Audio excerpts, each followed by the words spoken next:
Good morning guys, welcome to my YouTube channel. So update muna po tayo sa ating mga alaga kong pig, yung 1 month old. So check muna tayo. So meron dito yung aking 8 pig na 1 month. So ito sila. Hello piggy, kain na kayo dyan. So ito yung guys, 1 month na sila. Niwalay ko sila noong October 30. Yan guys. So malalaki na sila. Hopefully magkaayos silang lahat. So update lang po tayo yan guys. Yan guys. So maganda naman yung pagkain nila. Malakas silang kumain. So guys. Yan. Hello piggy. Yan guys. Wala sila.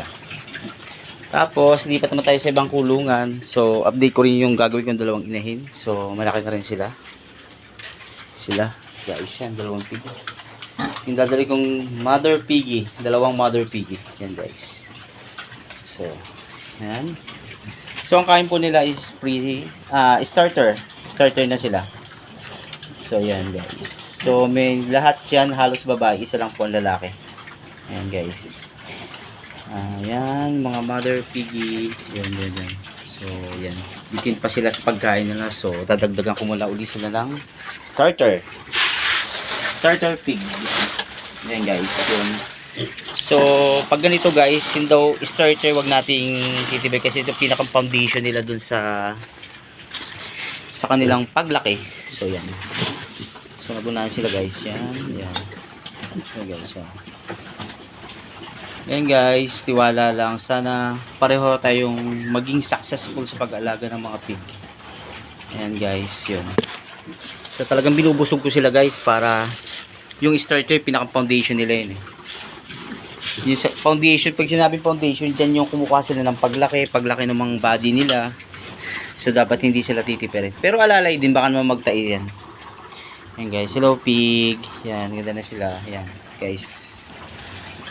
Yun.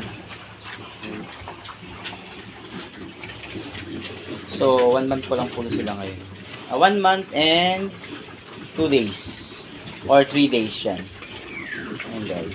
So kahapon sama ng weather dito sa amin kasi sobrang lakas ng ulan. Ayan guys. Yan. Pagunahan sila. Ayan guys. So yung nanay nila is nilabas ko muna sa kulungan kasi nangangandi na siya. So yun. Pag nagbuntis siya, yakit ko din siya dito. So yung ganun. So ito lang kabuhay mga farmers. Yan. Okay guys, sa lahat po ng mga nanonood, please don't forget to subscribe to my YouTube channel. Taklin niyo po ang aking mga munting video o inspirational about sa pag-alaga ng hayop. Please guys, please support my YouTube channel. Please don't forget to subscribe my YouTube channel. Okay guys, thank you so much po sa lahat ng nanonood sa aking YouTube channel. Sa walang sawang sumusubaybay na kahit pa isa o lahat po kayo, maraming salamat po.